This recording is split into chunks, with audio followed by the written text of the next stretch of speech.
Vamos dar prosseguimento nessa noite ao estudo sobre membresia. Nós já falamos algumas vezes, terminamos aquela exposição de Atos, falando sobre isso, o livro de Atos dos Apóstolos. O Rodrigo puxou a fila aí, falando sobre a membresia, falando sobre o corpo de Cristo, os seus diversos membros e atividades de cada membro, a missão de cada membro, a diversidade, a unidade no corpo de Cristo. E agora vamos ver como é que Pedro ensina isso na sua carta, 1 Pedro, primeira carta de Pedro, capítulo 2. Obrigado, irmão.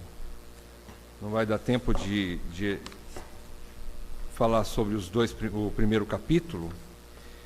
Vamos fazer um pequeno resumo, mas antes de tudo vamos ler o capítulo 2 da primeira carta de Pedro, do versículo 1 ao versículo 10. O tema de Pedro é: os crentes são casa espiritual edificada em Cristo. Vamos lá.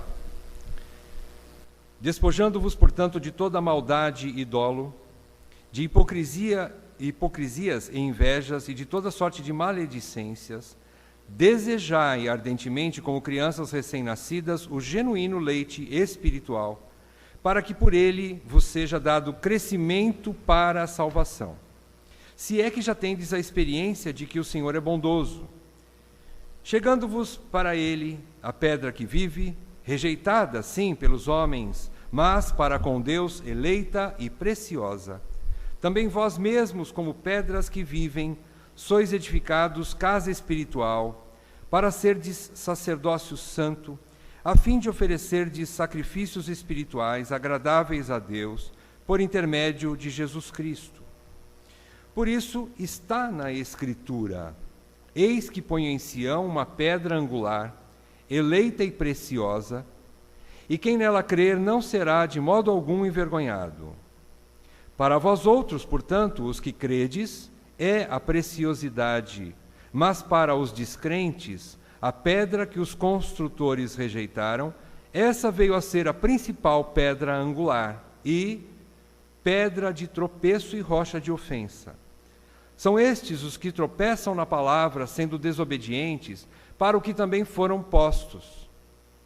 Vós, porém, sois raça eleita, sacerdócio real, nação santa, povo de propriedade exclusiva de Deus, a fim de proclamardes as virtudes daquele que vos chamou das trevas para a sua maravilhosa luz.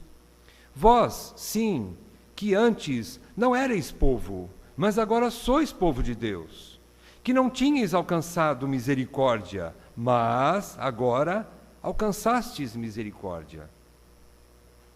Vamos fazer uma oração pedindo graça e sabedoria para Deus.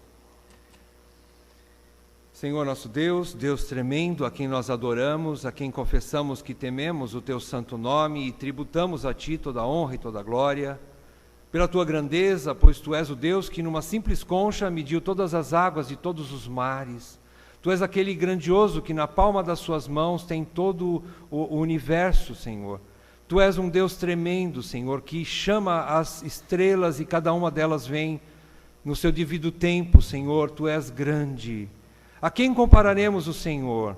Tu és o Deus que não se cansa e não se fatiga, e é aquele que dá força, mesmo ao cansado. Os jovens se cansam e caem, mas Tu dás forças àqueles que temem ao Senhor. E é a Ti, Senhor, e é a Ti que nós clamamos nessa noite, pelo Teu Espírito Santo, que o Senhor nos faça compreender essas verdades nesse texto. Nos ajude, Senhor, a extrair desse texto a verdade que edifica a Tua igreja. Nos ajude, Senhor, com isso, a aplicarmos em nossas vidas. E, por fim, venhamos a glorificar o Teu santo nome. É isso que nós desejamos, Pai, viver para a Tua glória. E sabemos que precisamos da Tua palavra e do Teu Espírito, sem o qual não poderemos glorificá-lo na prática. Por isso te pedimos tudo isso, no nome santo do nosso Senhor Jesus Cristo. Amém. Amém. Irmãos, Pedro, quando escreveu essa carta, ele dirigiu essa carta a um grupo de irmãos que estava numa região chamada Ásia Menor, como você vê no primeiro versículo do primeiro capítulo. Só para fazer uma breve introdução na carta, para a gente ter uma noção do contexto que Pedro estava escrevendo essa carta, ou para quem ele escreveu essa carta e por que ele escreveu essa carta.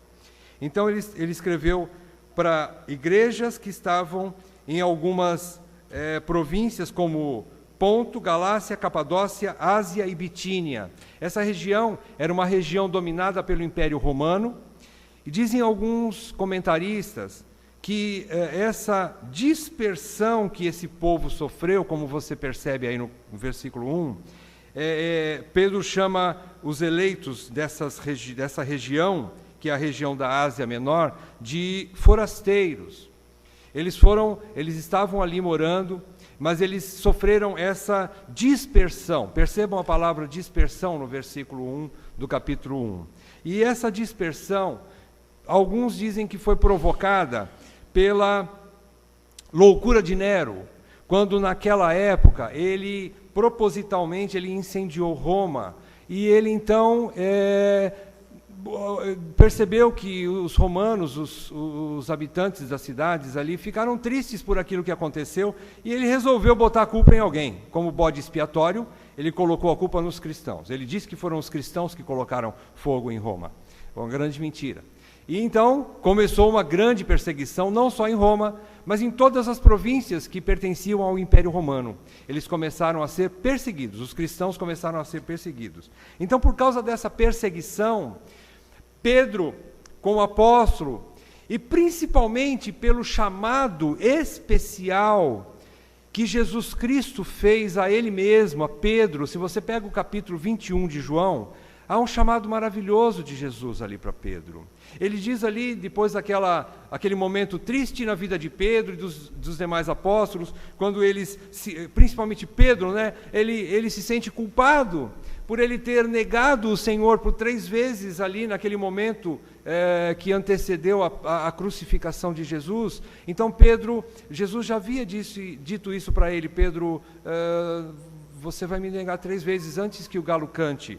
E ele ainda não acreditou em Jesus, e disse: não, Senhor, eu vou contigo até a morte, se necessário.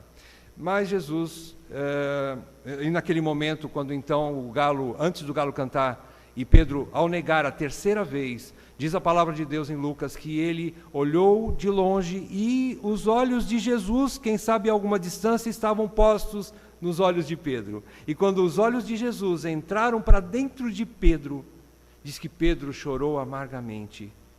E ele diz, quem sabe ele trouxe no seu coração: Senhor, eu sou um miserável traidor.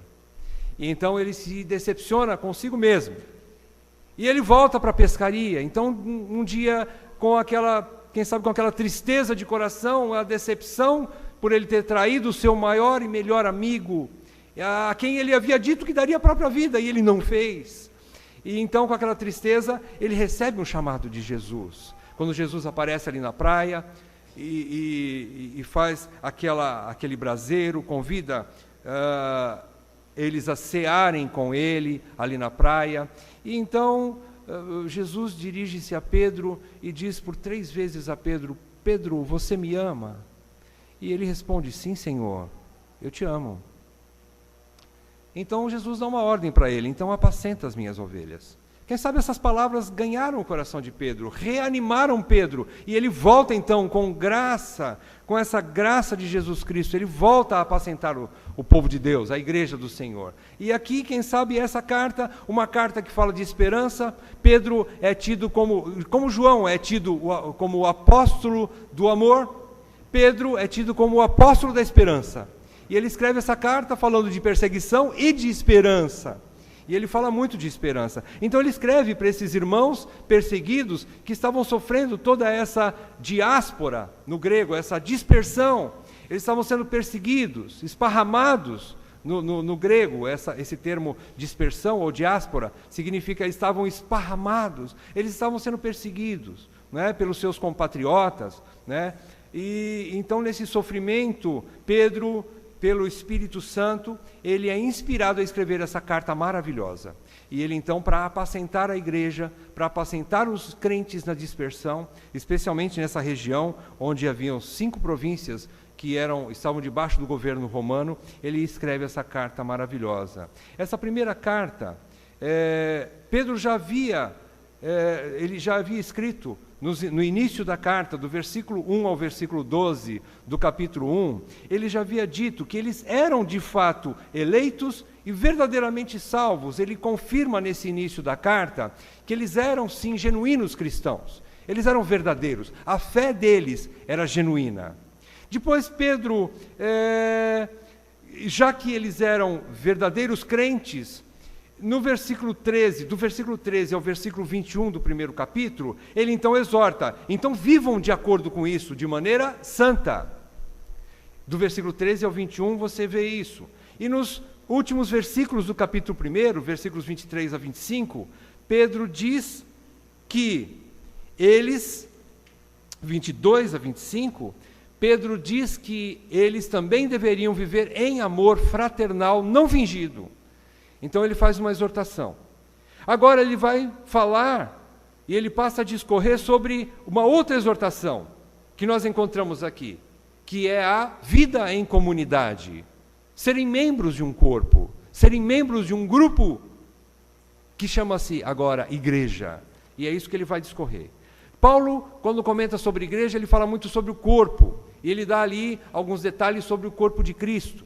Como membros, como nós ouvimos quando o Rodrigo pregou, falando de membros, olhos, braços, outros órgãos do corpo, dizendo que todos são membros, todos têm funções diferentes, porém pertencem a um único corpo. Aqui Pedro parece que usa os termos de uma engenharia civil, uma arquitetura, digamos assim. Ele fala sobre a casa, sobre pedras e sobre construção civil. Ele fala alguma coisa nesse estilo, digamos assim. Pedro usa paralelo com Paulo, que falava do corpo. Então, aqui ele vai discorrer sobre uma vida em comunidade. Vamos lá então, vamos ver o que Pedro nos ensina ao longo dessa carta. Ele diz assim, nos versículos 1 e 2, ele diz algo semelhante ao que o seu companheiro, Tiago, havia escrito no capítulo 1, versículo 21 da carta de Tiago. Ele diz, eu não vou ler, vocês não precisam ler, eu vou ler para vocês, diz assim, Tiago 1, 21, portanto, despojando-vos de toda impureza e acúmulo de maldade, acolhei com mansidão a palavra em vós implantada, a qual é poderosa para salvar a vossa alma. Nesses 2 primeiros versículos do capítulo 2 de 1 Pedro, você vê mais ou menos isso que Pedro quer dizer. Ele quer dizer assim, despojando-vos, portanto, de toda maldade e dolo, essas coisas aqui que haviam no coração daqueles crentes que estavam sofrendo perseguição, era uma espécie de uma raiz de amargura que eles estavam armazenando em seus corações, por causa do sofrimento, da dor, legitimamente. Porém, Pedro diz, isso não é bom para nós, para vocês como crentes. Então joguem isso fora, despojando-vos de tudo isso, esses sentimentos de maldade, de dolo, de hipocrisias, invejas. Quem sabe eles estavam sendo hipócritas, invejando os ímpios que não sofriam, e eles como crentes estavam sofrendo tanto. Perseguições até mesmo dos próprios compatriotas, até mesmo dos patrícios e familiares que estavam rejeitando. Então ele diz assim, joguem tudo isso fora, toda essa sorte de maledicência, joga fora. E no versículo 2 ele diz então, acolhei, da mesma forma que Tiago diz, ele diz, desejai ardentemente, como crianças recém-nascidas, o genuíno leite espiritual. O que Pedro quer dizer com isso? Ele quer dizer que os crentes daquela região poderiam estar armazenando tudo isso, eles deveriam jogar esses sentimentos ou ressentimentos fora, para não criarem ações ou reações negativas diante daquela dor, daquele sofrimento, que estavam levando eles a essa tão grande dispersão, a essa tristeza. E ele diz, jogue tudo isso fora, que poderia provocar uma vingança, ou até mesmo, em vez de provocar uma vingança, no mínimo, poderia produzir neles um abandono da fé, por causa da extrema tristeza daquela situação, daquelas igrejas naquela região. Então, para evitar tudo isso, Pedro fala, lancem fora isso, meus irmãos. Isso não vai ser bom para você. Não é bom armazenar esse tipo de raiz de amargura. Então Pedro os exorta a despojar tudo isso. Mas ele fala, não dá para ficar vazio, meus amados. Vocês têm que se encher de outra coisa no lugar dessa amargura. E no versículo 2, ele diz, desejai ardentemente como crianças recém-nascidas. Irmãos, esses termos aqui, esse termo que Pedro usa aqui, nada mais, ele diz que nada é mais importante para um bebê recém-nascido do que o leite materno. E ele diz que o seu desejo por ele é constante e ardente e chega a ser impetuoso. O bebezinho recém-nascido, ele é impetuoso no seu pedido por leite materno, por leite da mamãe, né? E por isso, então, Pedro os exorta, desejem isso, né?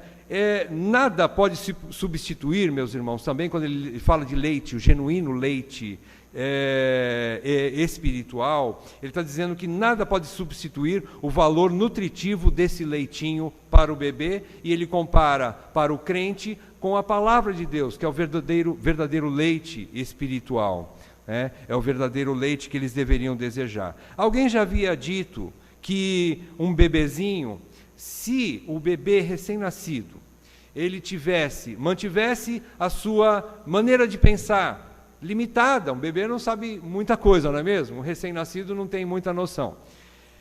Mas se ele tivesse o tamanho de um homem adulto, e ele tivesse aquela mesma consciência, ou aquele mesmo ímpeto, sem limites, pelo desejo que ele tinha pelo leite materno, se a mamãe negasse o leite materno para ele, e se ele tivesse o tamanho de um adulto, ele mataria a própria mãe para obter o leite.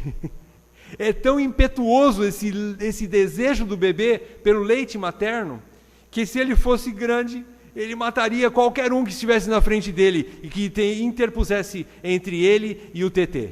Ele iria matar, ele ia avançar impetuosamente, ele ia chegar lá, ele ia criar alguma situação para chegar até o objetivo dele. Dizem, o próprio Russell Shedd comenta sobre isso. É muito legal essa comparação. Então, aqui a gente vê esse desejo ardente pela palavra de Deus. Cria esse desejo ardente como criança. É isso que ele quer dizer. E ele diz também que esse genuíno leite espiritual, Pedro está se referindo à palavra de Deus, que deve ser desejada continuamente pelo crente, como que por bebês famintos, por toda a sua vida. O termo que ele usa aqui, o termo genuíno, no grego, no original grego, a palavra é adolos. Adolos significa o contrário do sentimento que começa lá no versículo 1, que é dolo. Esse termo aqui, genuíno, quer dizer não dolo, ou sem dolo, ou puro, sem nada de errado com ele. O termo adolo significa sem engano, puríssimo, sem contraindicações. A palavra de Deus para nós, ela é sem contraindicações. Então nós temos que desejá-la ardentemente, por isso Pedro diz isso. Agora, no versículo 3, ele faz uma colocação, e Pedro usa, ao longo da sua carta, muitos textos do Velho Testamento. O que nós podemos entender que Pedro, apesar de ser tido como uma pessoa com pouca cultura, mas isso não é plenamente verdade, porque ele poderia não ter uma formação maior, como Lucas, por exemplo, que era médico, mas Pedro era indouto no sentido de que ele não tinha talvez um nível superior, como nós dizemos agora na nossa época. Mas ele era instruído no Velho Testamento, e ele conhecia bem as Escrituras, os profetas e os livros do Velho Testamento. Então ele usa abundantemente o Velho Testamento na sua carta, e especialmente nesse capítulo 2, e ele já menciona no versículo 3, ele menciona o Salmo 34, versículo 8, quando o salmista escreve isso, que ele diz que se é que tendes a experiência de que o Senhor é bondoso. Ele está mencionando o Salmo 34, versículo 8. E, na verdade, na nossa versão ARA, a gente tem um pouquinho de dificuldade com essa palavrinha condicional se. Porque o original E na NVI, eu acredito que se aproxima mais ao original, na versão NVI, você encontra algo que nos dá mais visão do que Pedro quer dizer aqui. Na NVI, esse termo aqui, ou melhor, esse versículo está assim: agora que vocês já provaram que o Senhor é bondoso. Então não é uma condição, é uma afirmação. Então Pedro quer dizer o seguinte: agora que vocês já têm certeza que o Senhor é bom, deseje o leite espiritual. É isso que Pedro está querendo dizer. Não é uma condição, na verdade. Aqui parece que é. Na verdade ele está querendo dizer exatamente isso. Vocês já provaram, vocês já têm provas de que o Senhor é bom. Então já que vocês têm essa prova, desejem o leite espiritual. É isso que Pedro está querendo dizer. Ele está querendo ligar a salvação com o progresso na salvação, o crescimento da salvação, que ele vai explicar mais para frente, quando ele diz no versículo 2 mesmo, você já dado crescimento para a salvação. Não é que eles não eram salvos, mas é que a salvação tinha que ser desenvolvida. Em outras palavras, Pedro está querendo dizer que o desenvolvimento da salvação significa que eles já eram salvos, e esse desenvolvimento chama-se santificação. Por isso que ele fala no seu primeiro capítulo dessa carta, de 13 em diante, ele exorta a santificação.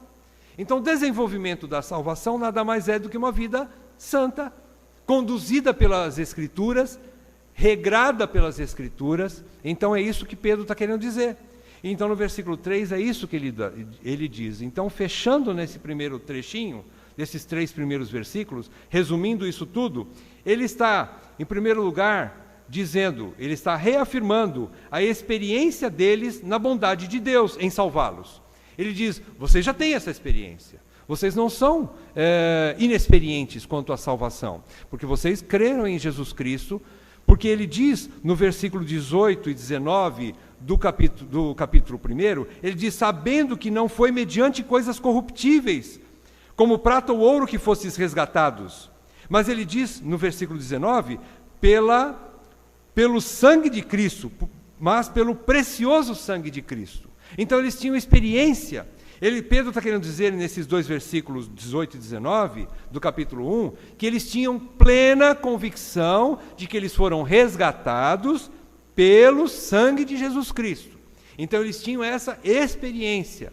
E ele diz ainda no versículo 23 a 25 do capítulo 1, que também foi por outra circunstância que eles vieram a crer e eles foram regenerados. Se eles foram salvos ou resgatados pelo sangue de Jesus Cristo, agora pela palavra, ele começa a mencionar no versículo 23, fostes regenerados, não de semente corruptível, mas da incorruptível, mediante a palavra de Deus.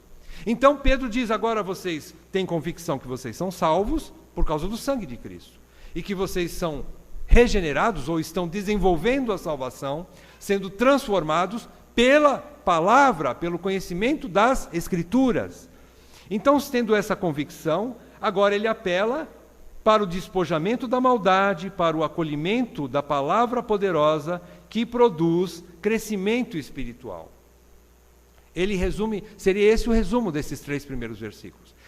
Eles só vão poder crescer mediante o estudo da palavra de Deus, o conhecimento da palavra de Deus. Agora Pedro vai falar, a partir do versículo 4, como que isso pode ser feito.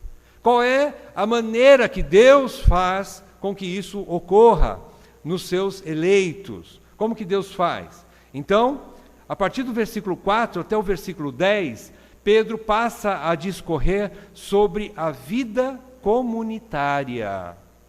A igreja é uma casa que cresce. Ele aborda 2 pontos importantes aqui. O primeiro deles: Cristo é a pedra principal sobre a qual a igreja está edificada.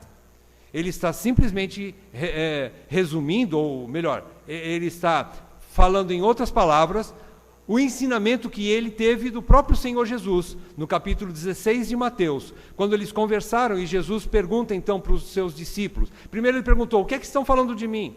Eles estão falando que você é isso, o Senhor é isso, o Senhor é aquilo.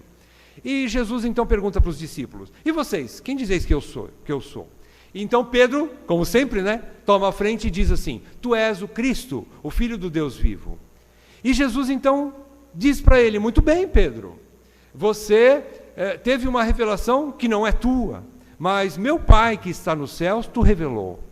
E ele então, Jesus diz: e eu te digo que tu és Pedro, e sobre esta pedra edificarei a minha igreja. E ele não está dizendo de Pedro, mas ele está dizendo daquela pedra que é o Cristo, o Filho do Deus vivo, que esta é a pedra angular, que é a pedra sobre a qual a igreja está edificada. Então Pedro aprendeu a lição. E ele então agora explica o que ele aprendeu de Jesus. Ele está falando isso aqui. Ele entende que, chegando-vos para ele, que é Cristo, a pedra que vive, rejeitada assim pelos homens, mas para com Deus eleita e preciosa. O que Pedro também explica? Explica aquilo que João também explicou no Evangelho, no primeiro capítulo do Evangelho. João diz que ele veio para o que era seu, mas os seus não o receberam. Ele está querendo dizer o seguinte, que esse Cristo, que é a pedra principal, sobre a qual a igreja está edificada, ela foi rejeitada por um povo, mas ela continua sendo a pedra principal. Ela nunca deixou de ser a pedra principal, apesar da rejeição dos que eram seus. Mas ele continua sendo a pedra principal, e Deus elege um outro povo para depositar sobre Cristo, que é a pedra principal. Então ele passa a dizer isso. Cristo, em primeiro lugar, Cristo é a pedra principal. Em segundo lugar, ele diz que os cristãos são pedras vivas deste edifício. E aqui a gente já foge totalmente daquilo que a gente poderia ter como a arquitetura ou alguma coisa da construção civil, porque não existem pedras vivas. Aqui a gente vai, extrapola aquilo que a engenharia pode calcular. Existem algumas mobilizações, ou a terra mexe, existem falhas geológicas que podem fazer um prédio tremer, rachar, mas elas se mexem por causa de outros motivos, mas elas não são vivas. Estou só fazendo uma analogia. Mas assim, para a gente entender que aqui ele está falando de outra coisa. Ele está falando que é uma casa viva e que cresce. E ele diz então, a partir do versículo 5, que também vós mesmos, como pedras que vivem, sois edificados casa espiritual. Essa casa espiritual, meus irmãos, voltando um pouquinho, a igreja é um edifício vivo, apoiado numa pedra viva que é Cristo. E nos versículos 4 e 5, então Pedro assegura a eleição, ou a genuína credencial de Cristo como pedra eleita e preciosa de Deus, em quem as demais pedras eleitas, ou seja, os crentes, estão seguros, desenvolvem-se e podem servir legalmente ou legitimamente a Deus. É um povo legítimo. Versículos 6 a 8, Pedro utiliza aqui mais uma vez textos do Velho Testamento, ele tanto para relembrar a legitimidade de Cristo para os seus compatriotas judeus, crentes, agora convertidos ao cristianismo, mas os judeus que estavam naquela região da Ásia Menor, sofrendo essa perseguição por parte do povo local, dos romanos ou dos próprios judeus que permaneciam no judaísmo, que eram ferrenhos inimigos dos cristãos. Então Pedro usa textos do Velho Testamento para trazer lembrança e para fortalecer a fé dos seus irmãos em Cristo, que eram judeus também. Então ele usa 3 textos. Ou também para instruir algum crente gentil que não conhecia estas verdades proféticas sobre Cristo, que estavam escritos lá no Velho Testamento. Por isso que ele diz, a partir do versículo 6, pois isso está na Escritura. Pedro afirma, ele diz, eu não estou inventando moda, eu estou contando, ou estou trazendo à luz as Escrituras. E ele menciona, no versículo 6, ele menciona o texto de Isaías 28, versículo 16, no versículo 7, ele menciona Salmos 118, 22 e 23, e no versículo 8, ele menciona Isaías 8, 14 e 15, comprovando pelas escrituras vigentes na época, é o que eles tinham, o cânon que eles tinham na mão, era isso, era o Velho Testamento, comprovando, Pedro queria comprovar, a queda da primeira casa, a casa caiu. Qual era a casa que caiu? Israel. O Israel caiu. Mas ele também diz que sobre a eleição de uma nova casa, que é a igreja. Agora ele vai falar da igreja. E quando ele menciona casa espiritual, ele está se referindo ao tabernáculo, que estava bem também fresco na memória do povo. Ele diz sobre o tabernáculo, e mais recentemente ainda, que estava mais ainda, quem sabe, no coração de muitos ali, o templo de Salomão. Eles, talvez, muitos tiveram conhecimento do templo, onde Deus se manifestava, e era o único lugar de adoração coletiva, onde o povo de Deus deveria se reunir. Meus irmãos, nós estudamos nessa manhã que o templo de adoração de Deus pode ser em qualquer lugar, mas especialmente para os verdadeiros adoradores, existe um lugar. Existe um lugar onde Deus determinou que se reunissem. E hoje, na nossa época, chama-se igreja. A igreja organizada, institucionalizada e bíblica. Essa é a igreja que ele vai começar a falar aqui. Ele vai começar a dar alguns detalhes sobre essa igreja. Então, era o único lugar credenciado, autorizado por Deus para a verdadeira e mais completa adoração, digamos assim, ao Deus vivo, ao único Deus, Senhor da igreja. Né? Então, nos versículos 9 e 10, ele fecha dizendo que a igreja passa a ser o templo. Os crentes passam a ser os sacerdotes.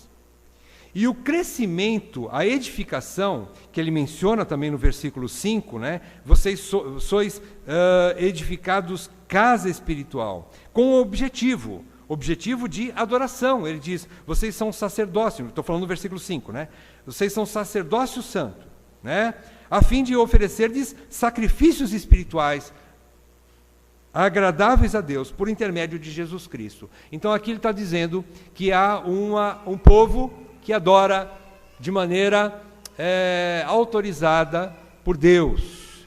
Há uma autorização de Deus. Esses são casa espiritual, templo do Senhor, né?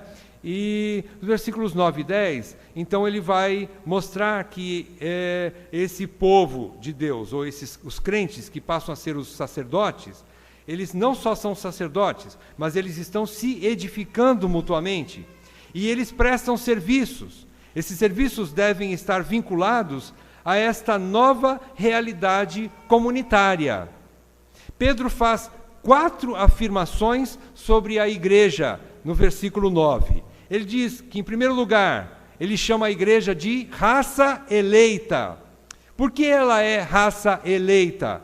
Porque ela é gerada da pedra eleita, que é Cristo. Ela é gerada de Cristo.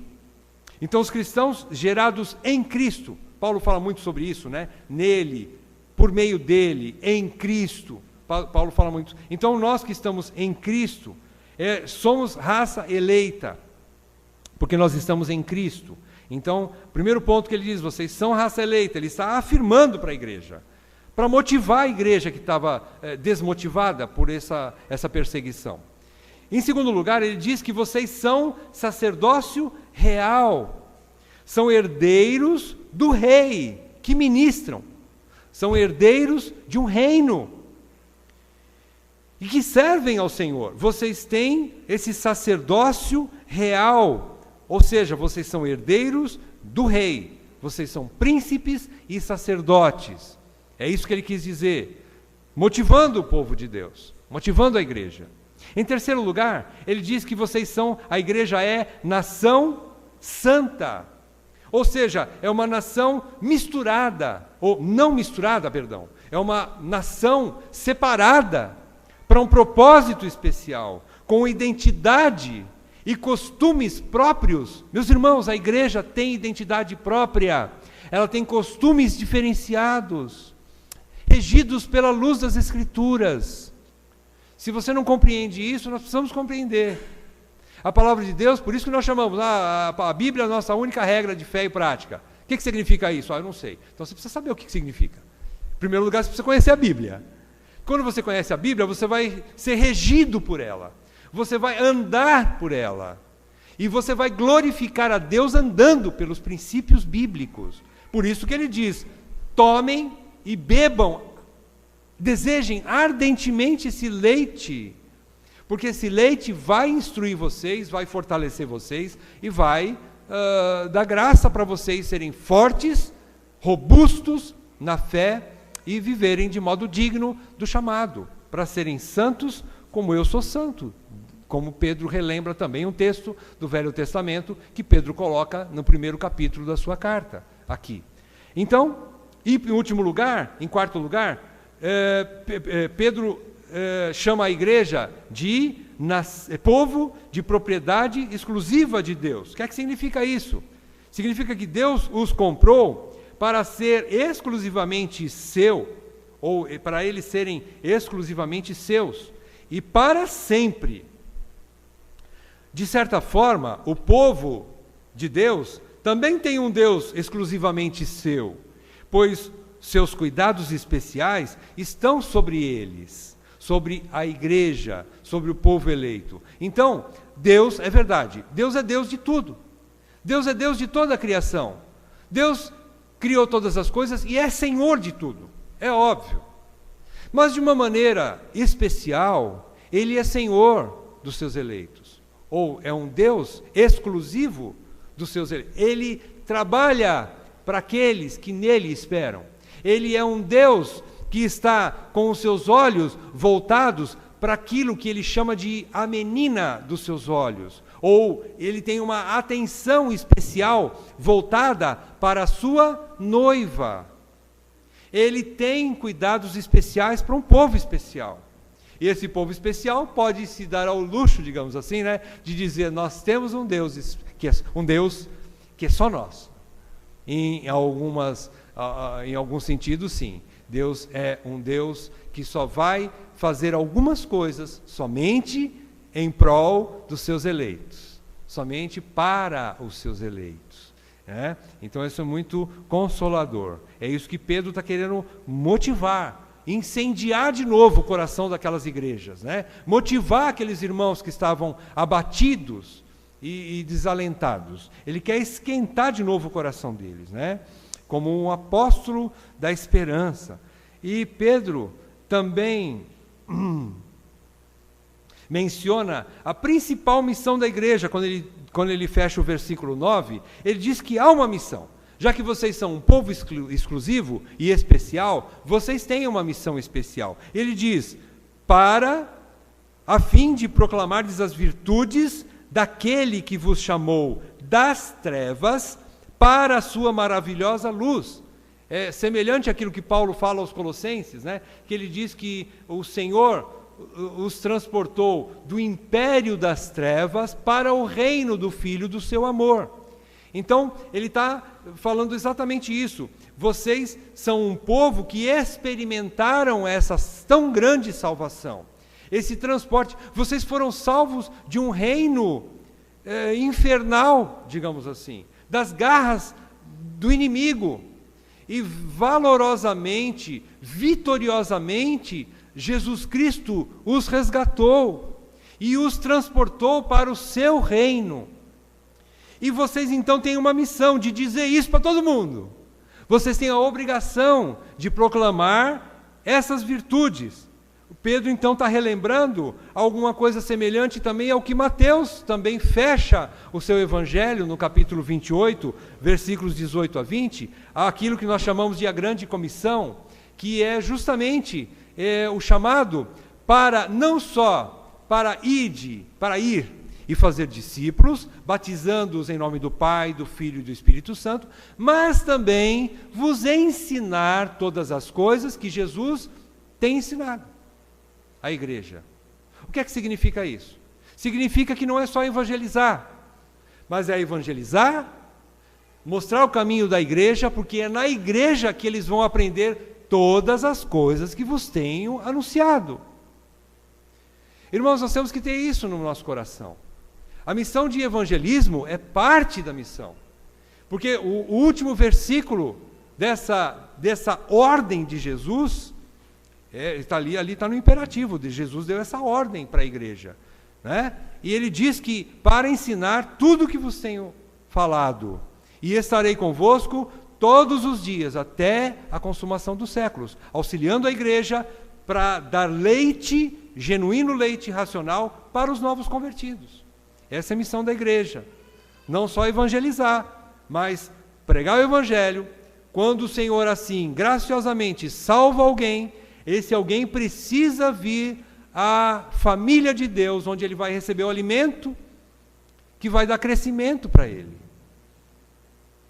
É isso que Pedro está querendo dizer aqui. E no versículo 10, Pedro encerra dizendo assim: para que a igreja não se glorie, Pedro menciona a realidade da eleição incondicional e imerecida, fruto da misericórdia e graça de Deus. Ele agora menciona a passagem de Oséias, capítulo 2, versículo 23. Pedro é fantástico. Ele era um conhecedor profundo das Escrituras da sua época. Agora ele menciona mais um texto. Vejam, são 4 textos nesse primeiro pedaço do capítulo 2. Ele mencionou o Salmo 34, ele mencionou 2 textos de Isaías, ele mencionou o Salmo 118, e agora ele fecha no versículo 10, falando sobre aquilo que Deus falou para Oséias, no capítulo 2, versículo 23. Aquele povo que não era seu povo, ou não meu povo, agora é meu povo.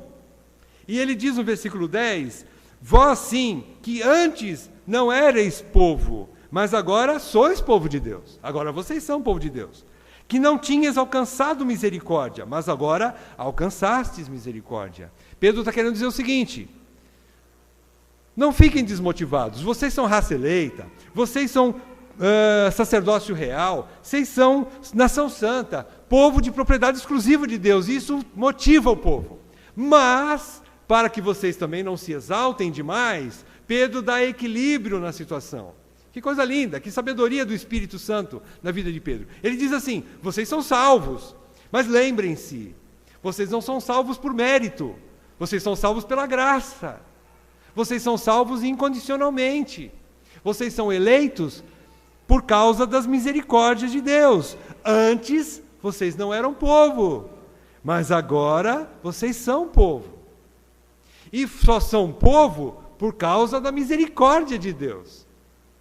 Mais ou menos aquilo que Romanos explica.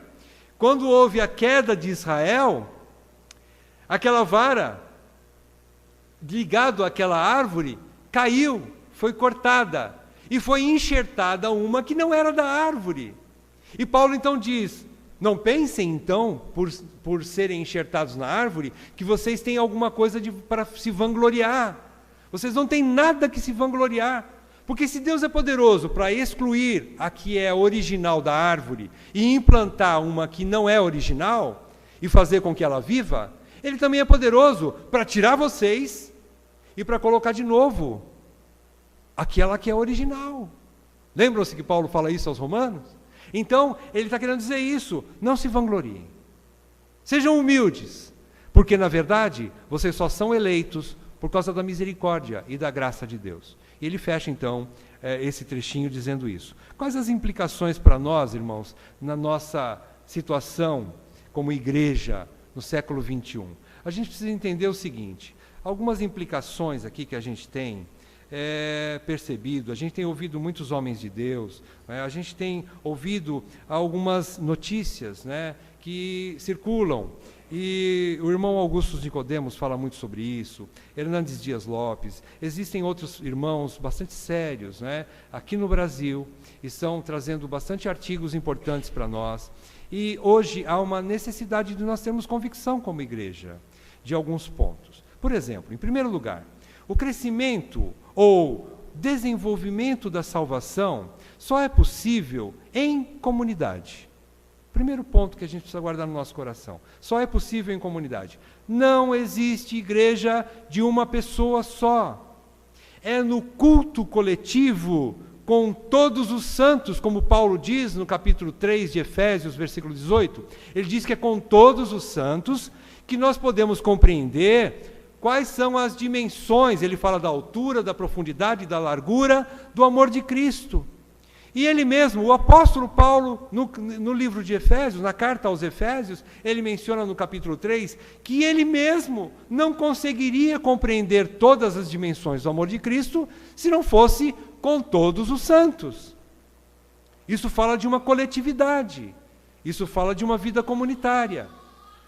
Então, não existe igreja de uma pessoa só.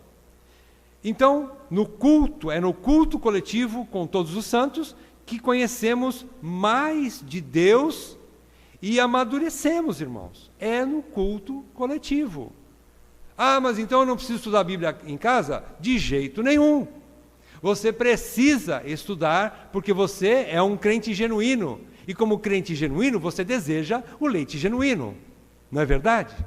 E você deseja o leite genuíno como um bebê, ardentemente. E você vai estudar a palavra de Deus em casa. Mas é na coletividade e no grupo chamado igreja que você recebe instruções mais profundas. É onde Deus se comunica com o povo.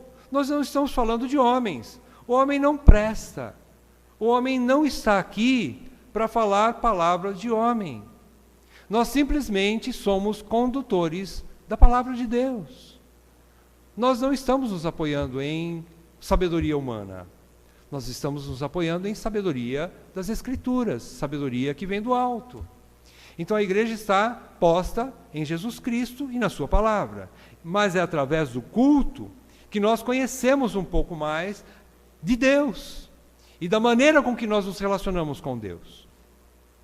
Portanto, nós discordamos frontalmente com os conceitos do movimento dos desigrejados, irmãos. É um movimento que está aí. Não sei se os irmãos já ouviram falar, mas é um movimento que a gente precisa tomar uma certa cautela. Aliás, muita cautela, eu diria. Né? Discordamos frontalmente disso, que são contra a igreja organizada ou institucionalizada. Eu vou falar um pouquinho mais daqui a pouco. Quando nós terminarmos as implicações, eu vou discorrer um pouquinho, bem rapidamente, sobre os desigrejados. Em segundo lugar, Pedro está nos ensinando que o crescimento desta casa espiritual, que ele chama aqui, ocorre mediante a palavra de Deus, que é o genuíno leite espiritual, e não há outro meio. Irmãos, nós indicamos leitura de bons livros, nós indicamos ouvir boas pregações pela internet. Existem irmãos preciosos, através dos quais nós temos sido grandemente edificados. Mas nada, absolutamente nada, pode substituir as Escrituras. E é através das Escrituras que nós podemos peneirar, selecionar aquilo que é bom e o que não é tão bom assim. É pelas Escrituras, pelo conhecimento que nós temos das Escrituras, que nós sabemos, nós vamos aprender a discernir. Porque, na verdade, ela, e somente ela, as Escrituras, ela é lâmpada para os nossos pés e luz para o nosso caminho. Ela é aquela que realmente confere todas as coisas, para saber se serve ou não para o nosso aprendizado.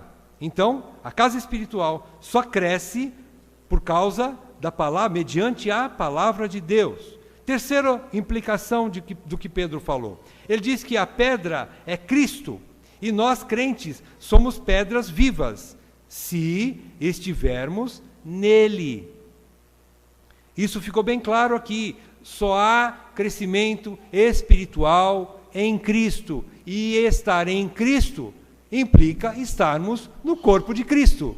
E estarmos no corpo de Cristo implica estarmos vinculados a uma igreja local. Sermos membros de uma igreja. É onde há um crescimento normal. Irmãos, se nós estivermos nele, como pedras vivas é que nós vamos crescer. E como também Jesus ele explica isso de uma outra forma, usando o termo agora da agricultura, no capítulo 15 de João, ele fala sobre a videira e os ramos. Ele diz que ele é a videira verdadeira e nós somos os ramos.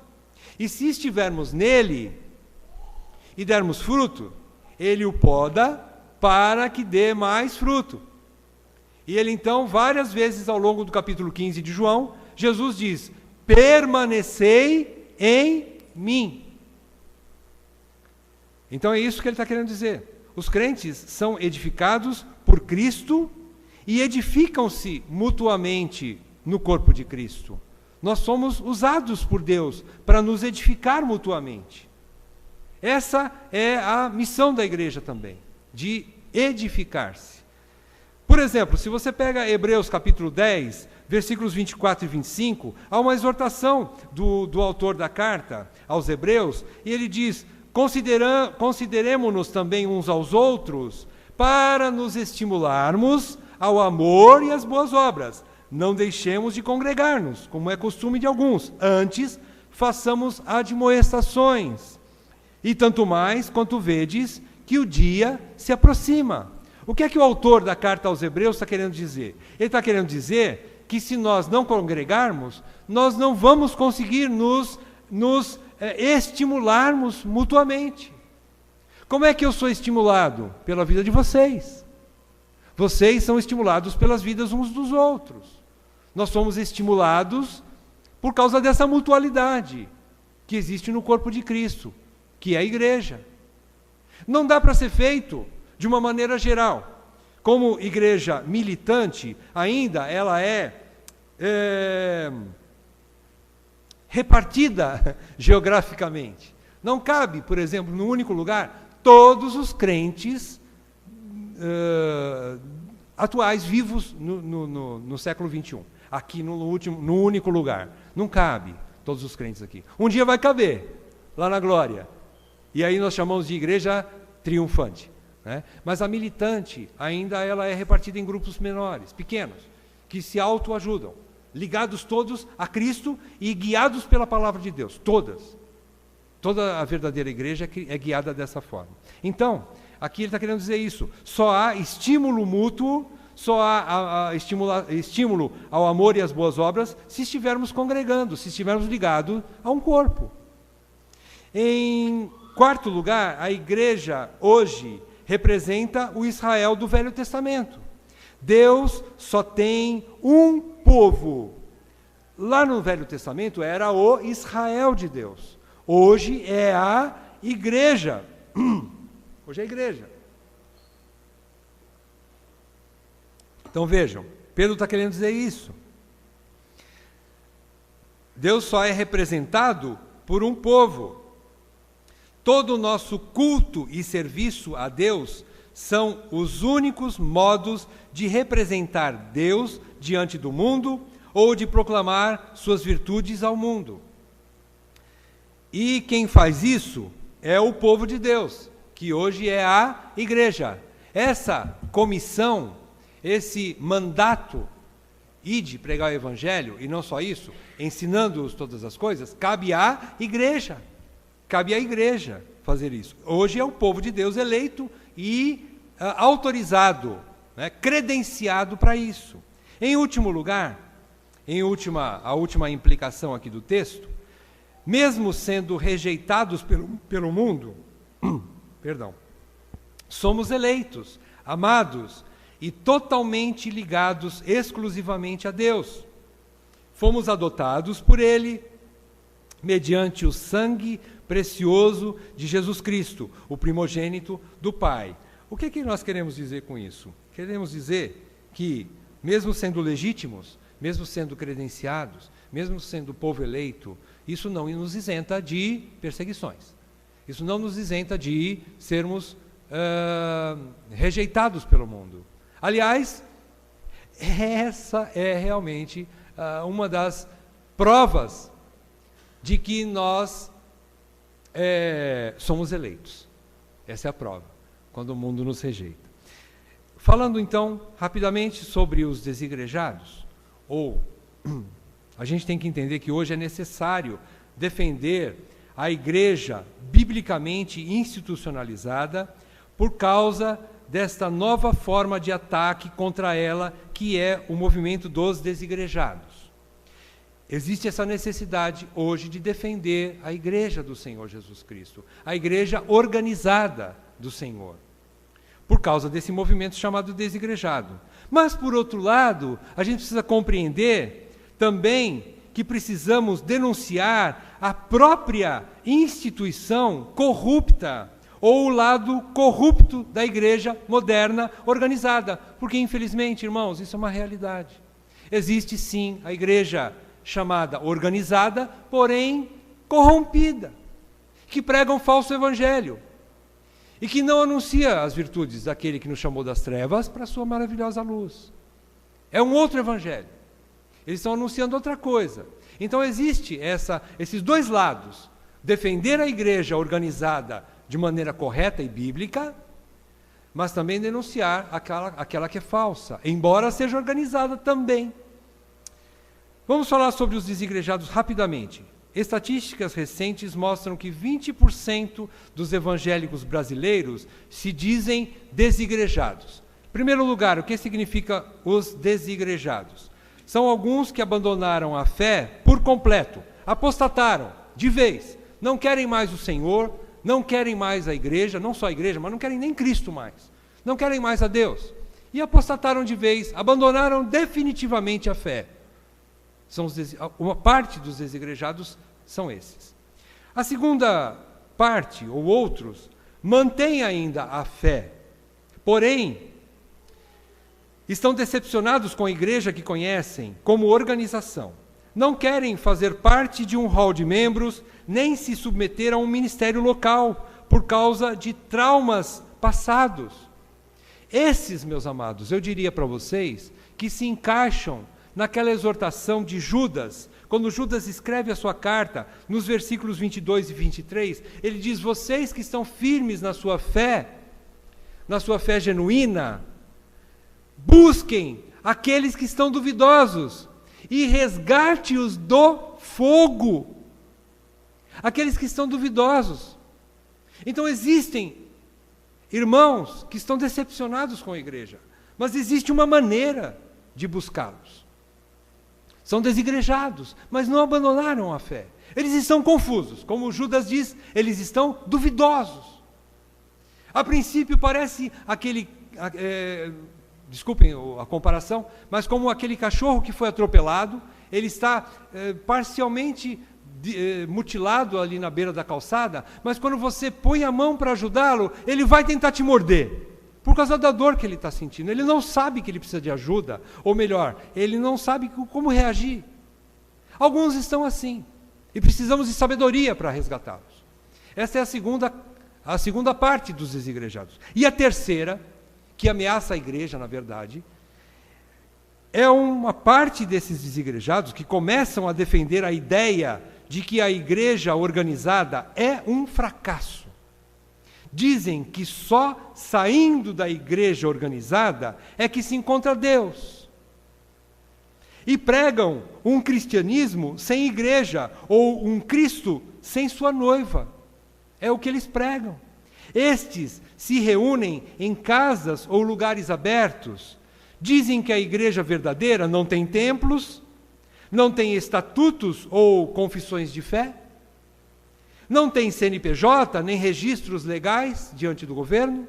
Eles dizem que não tem liderança oficial e nem cultos regulares.